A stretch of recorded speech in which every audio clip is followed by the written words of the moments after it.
primarios. Ahí están puestos los contactos primarios.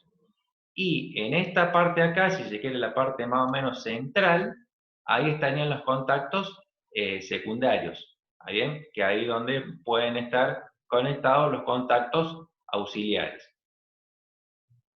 En estos últimos contactos acá pueden ser normal cerrado o normal abierto. Fíjense en que es fácil identificarlos. Voy a cambiar acá de color. Los contactos cerrados serían esta parte acá. Esta parte acá son los contactos cerrados. Me lo identifica ahí esa particularidad que justamente los contactos están en contacto físico. ¿Está bien?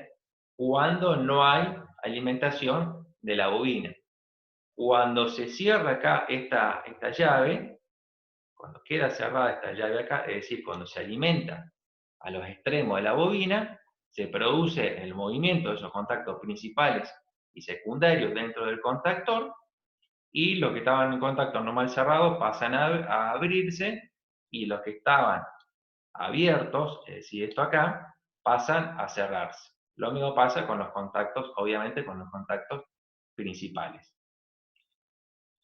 Le voy a borrar acá todas estas, ahí está. Así dejamos en blanco el dibujo. En lo que hace a los contactos secundarios, esto acá, es decir, por lo que pasan una corriente más pequeña, vendría a ser, estos contactos son los que se utilizan para hacer la maniobra, es decir, son los que se utilizan para cablear el circuito de comando o circuito auxiliar, es decir, el circuito que uno, digamos, como operario o como operador va a maniobrar, va a utilizar el contactor. Después los contactos principales o primarios, esos van conectados siempre directamente, están cableados de manera directa a la carga, por ejemplo, motor. Fíjense en cómo identificar dentro de los contactos secundarios cuáles son los normal abiertos y normal cerrados. O sea, si yo lo veo acá en el dibujo, es fácil darse cuenta, pero bueno, nosotros normalmente siempre lo tenemos en un circuito, en un plano, o si no, lo tenemos físicamente en un tablero, por ejemplo. Fíjense en que con la numeración, este por ejemplo es 2,1, siguiendo con el mismo contacto, abajo es 2,2, es decir, es un extremo del mismo contacto, en este caso normal cerrado. Uno de un extremo, el 2,1, el otro del otro extremo, 2,2. Ese de normal cerrado. Fíjense en que en el caso del normal abierto, tiene otra definición, tiene 1,3 y 1,4. Es decir, los normalmente abiertos, la numeración empieza con el 1. Y normalmente cerrado, la numeración empieza con el 2. Después 1, 2 y en otro caso es 3, 4. Si tuviera más contacto, por ejemplo, abierto, el otro grupo de contacto también empezaría con el 1. Y en vez de ser 3, 4, puede ser 5, 6. Y si no puede ser, fíjense que siempre empieza con el último numerito, empieza con número impar, es decir, acá empieza con 3, el segundo grupo empezaría con 5, el tercer grupo empezaría con 7, el cuarto con 9 y así. Pero siempre empiezan con el número 1, como grupo de contactos normal abiertos. Y cuando son normal cerrado, siempre esa pareja, digamos, ese par de contactos, siempre va a empezar con el número 2. Es simplemente para poder diferenciar de uno normalmente abierto que otro normalmente cerrado. ¿Alguna otra cosa que podemos ver acá en este dibujo? Vamos a borrar estas anotaciones. Acá en la parte acá de los contactos principales o los contactos primarios, fíjense que hay una serie de flechas acá. Esto se le llama cámara de apagachispas, o sea, está dibujado así como una especie como para que referencie hacia una proyección de chispas. Los contactos principales tienen una cámara apagachispa que está en el mismo encapsulado que contiene al contactor. Y esto es simplemente para mitigar, digamos, las chispas que se producen forzosamente cuando el contacto, generalmente cuando el contacto se abre, más que cuando se cierra, cuando los contactos principales se abren. ¿Por qué? Porque, bueno, por una ley física y química siempre tiende o sea, todo fenómeno tiende a continuar. Entonces, por una cierta inercia. Entonces, cuando nosotros forzamos a abrir el contacto, entonces como que tiende, digamos, a circular una corriente eléctrica. Entonces, cuando nosotros abrimos el contacto, se produce como una especie de arco justamente por esta inercia a continuar cerrando el circuito. Entonces, bueno, eso se produce unas chispas y esa cámara apaga chispa con una reacción química que se produce, mitiga o reduce ese efecto. Ese efecto, o sea, ese arco voltaico que se produciría si no tuviera la cámara apaga chispa, eso, bueno, incrementa el consumo de energía eléctrica, se producen por ahí bajones de tensión en la línea y fundamentalmente se produciría un calentamiento térmico en el contactor. Para eso es utilizado eso. Después el resto, bueno, más o menos el resto creo que está todo ahí. Vamos a borrar acá las anotaciones. Después abajo tienen todos esos números ahí, aquí hace referencia, ¿verdad? Lo tienen acá.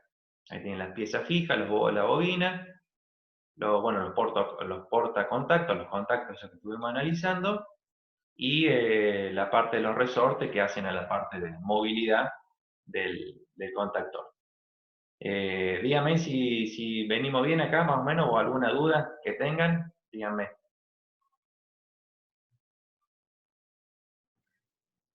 Por ahora no, Sí, profe, no. todo bien. Todo bien. Todo bien. Bueno, de esto acá no les voy a decir que lo dibujen porque no tiene sentido. Ténganlo ahí, ustedes lo tienen en el apunte, y bueno, péganle en una leída. Díganme por ahí si quedó alguna duda, no, pero creo que más o menos está, porque están ahí abajo están todas referenciadas a qué es cada cosa. Pero bueno, si alguno lo quiere dibujar, lo puede dibujar, pero si no, no tiene sentido perder tiempo en eso. Bueno, después las hacen siguiendo acá el apunte, acá ya estamos, página 7, ahí sigue siendo un poquito la clasificación en los contactores. Lo más importante de esto sería que, bueno, unos son normalmente abiertos, normalmente cerrados, en los contactos auxiliares, como ya hicimos un poquito referencia a eso, pero eso sí, eso tendría que estar. Eso habría que ser una especie de resumen, desde acá de la página 7, o sea, seguido después del dibujo ese, de los contactos normalmente abiertos y contactos normalmente cerrados.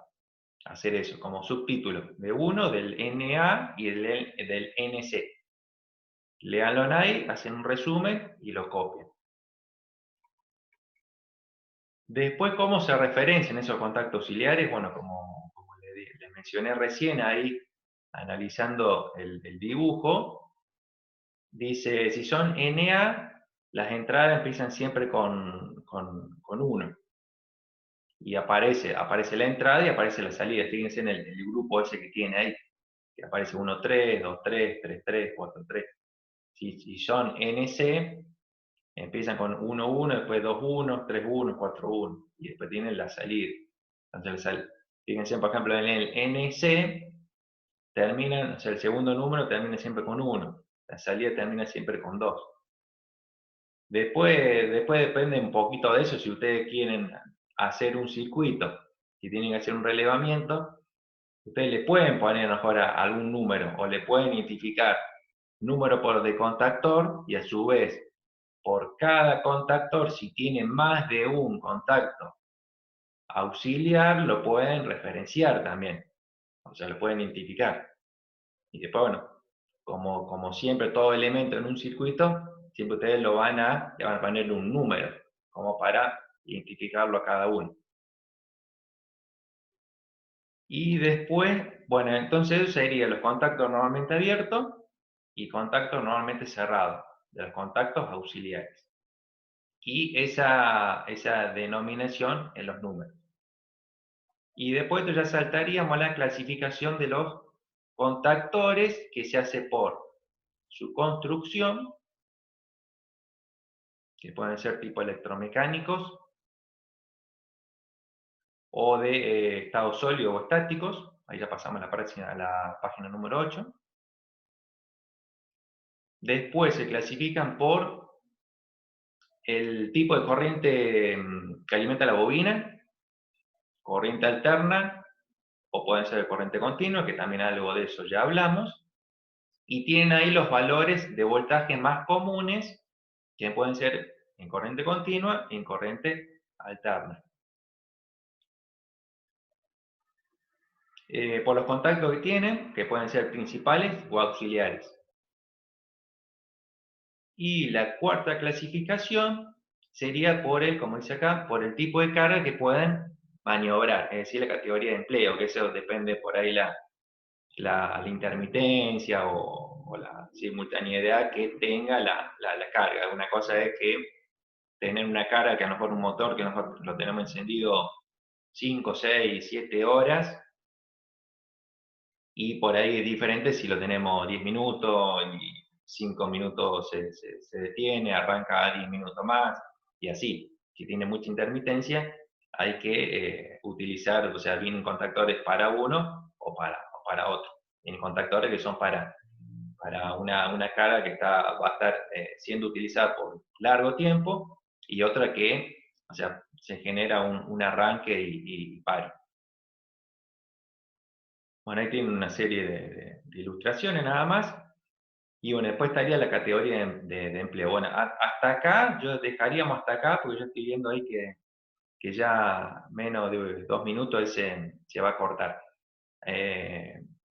Hasta ahora sería eso. Díganme si alguno tiene alguna duda, y si no, nos reconectamos ahora cuando se corte acá, 1 o 2 minutos, y nos volvemos a reconectar y hacemos ya un cierre por el día de hoy. ¿Les parece? Dale, dale. Me cierro. Sí, profe. Van haciendo ahí más o menos el resumen, o por lo menos vayan tomando nota, y después ustedes lo hacen. Yo prefiero hacerlo después a resumen, tipo lo vemos y hago Bien. resumen después, veo qué página es y lo hago. Bien, bien, bien. ¿Hasta dónde sería? ¿Hasta la clase de contactores? Hasta la clase de contactores, incluido ese tema, sí. Vamos.